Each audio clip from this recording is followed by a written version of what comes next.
करने वाले हैं जो आपके एग्जाम में काफी बार पूछे भी गए हैं। आज यूनियन ऑफ द स्टेट्स का मीनिंग किया गया है, यूनियन ऑफ द स्टेट्स। यानी अगर हम आर्टिकल फर्स्ट की बात करेंगे तो यूनियन ऑफ द स्टेट्स की बात की गई है। इसका मतलब क्या होता है दोस्तों? इसका मतलब ये होता है, यूनियन ऑफ द स्टेट्स का मतलब ये होता है कि हमारे भारत में राज्यों का एक यूनियन होगा। क्या होगा? एक राज्यों का एक संघ होगा। यही आर्टिकल 1 में बात की गई है। यानी अनुच्छेद 1 के अंतर्गत ये बात क्लियर हो गई है दोस्तों कि आर्टिकल 1 में यूनियन ऑफ द स्टेट्स को मेंशन किया गया है, आई मीन राज्यों के संघ को मेंशन किया गया है। इसका मतलब क्या होता है दोस्तों?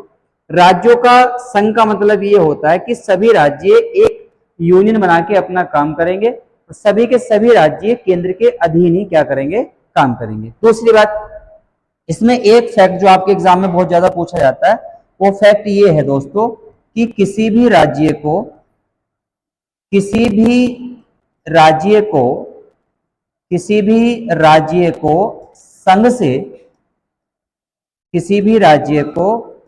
संघ से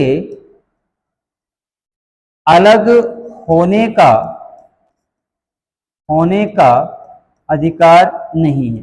बात ये हो जाएगी क्लियर कि किसी भी राज्य को संघ से अलग होने का अधिकार नहीं है। ये बात क्लियर होगी दोस्तों कि आर्टिकल 1 में इस बात को मेंशन किया गया है कि राज्यों का संघ, यूनियन ऑफ द स्टेट्स, यानी किसी भी राज्य को अपने संघ से अलग होने का अधिकार नहीं है। यानी कोई भी राज्य अपने संघ से अलग किसी भी चीज की मांग नहीं करेगा। इसी को हम क्या बोलते हैं? आर्टिकल 1 बोलते हैं और इसे कहा जाता है यूनियन ऑफ द स्टेट्स। अब आर्टिकल 2 की बात कर लेते हैं दोस्तों कि आर्टिकल 2 में क्या लिखा हुआ है।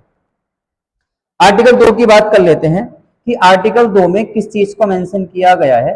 तो आर्टिकल 2 में आपको बता देते हैं कि अनुच्छेद 2 के अंतर्गत संसद जो है, जो हमारी भारतीय संसद है, अनुच्छेद 2 के अंतर्गत संसद नए राज्यों का गठन करेगी।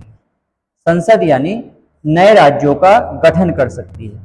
आर्टिकल 2 के अंतर्गत संसद जो है नए राज्यों का दोस्तों क्या कर सकती है? गठन कर सकती है। अब आपके एग्जाम में अगर क्वेश्चन ये पूछा जाता है कि अनुच्छेद 2 में किस चीज का वर्णन किया गया है दोस्तों, तो आपको क्या बताना है कि अनुच्छेद 2 के अंतर्गत हमारी जो भारतीय संसद है वो एक नया राज्य बना सकती है। अब आर्टिकल दोस्तों हम 3 की बात कर लेते हैं कि आर्टिकल 3 में किसकी बात की गई है। तो हम आर्टिकल 3 की बात करेंगे तो अनुच्छेद 3 में यह कहा गया है कि भारतीय संसद जो है, जो हमारी संसद है दोस्तों, जो हमारी पार्लियामेंट है, यानी भारतीय संसद, आर्टिकल 3 की हम बात करें तो भारतीय संसद राज्यों के, जो भारतीय राज्य होंगे, भारतीय संसद राज्यों के नाम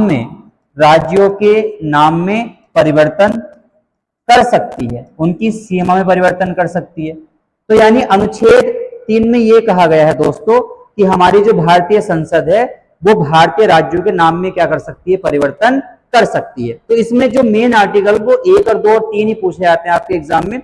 अगर हम आर्टिकल 3 की बात करेंगे, सॉरी आर्टिकल 1 की बात करेंगे, तो आर्टिकल 1 में क्या बताया था हमने? आर्टिकल 1 में बताया था दोस्तों कि आर्टिकल 1 में ये बात क्लियर हो गई थी कि आर्टिकल 1 में लिखा हुआ था union of the states, I mean राज्यों का संघ, यानी किसी भी राज्य को अपने भारत से अलग होने का अधिकार नहीं है। दूसरी बात क्या थी दोस्तों? दूसरी बात समझ लेते हैं। दूसरी बात ये थी कि किसी भी राज्य को, यानी किसी भी राज्य को अपने भारत से अलग होने का अधिकार नहीं है।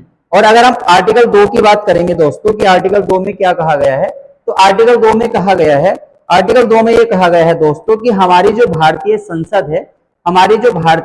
संसद है वो भारत में नए राज्यों क्या कर सकती है? गठन कर सकती है। ये आर्टिकल 2 में कहा गया दोस्तों। अगर हम अनुच्छेद 3 की बात करेंगे दोस्तों तो आर्टिकल 3 में यह कहा गया है कि भारतीय जो संसद है, जो इंडियन पार्लियामेंट है, जो भारतीय संसद है, वो राज्यों के नाम में क्या कर सकती है? परिवर्तन कर सकती है। क्या कर सकती है? परिवर्तन कर सकती है। और अगर हम एक आर्टिकल और देखें दोस्तों जो आपके एग्जाम के लिए बहुत ज्यादा इंपॉर्टेंट है, आर्टिकल 9 बहुत ज्यादा इंपॉर्टेंट है। आर्टिकल 9 इसलिए ज्यादा इंपॉर्टेंट बन जाता है, आर्टिकल 9 में कहा गया है कि कोई व्यक्ति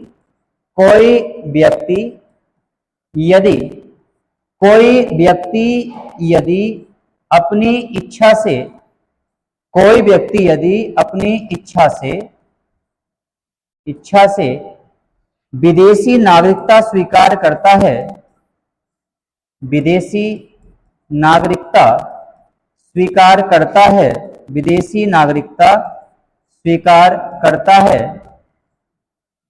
तो भारतीय संसद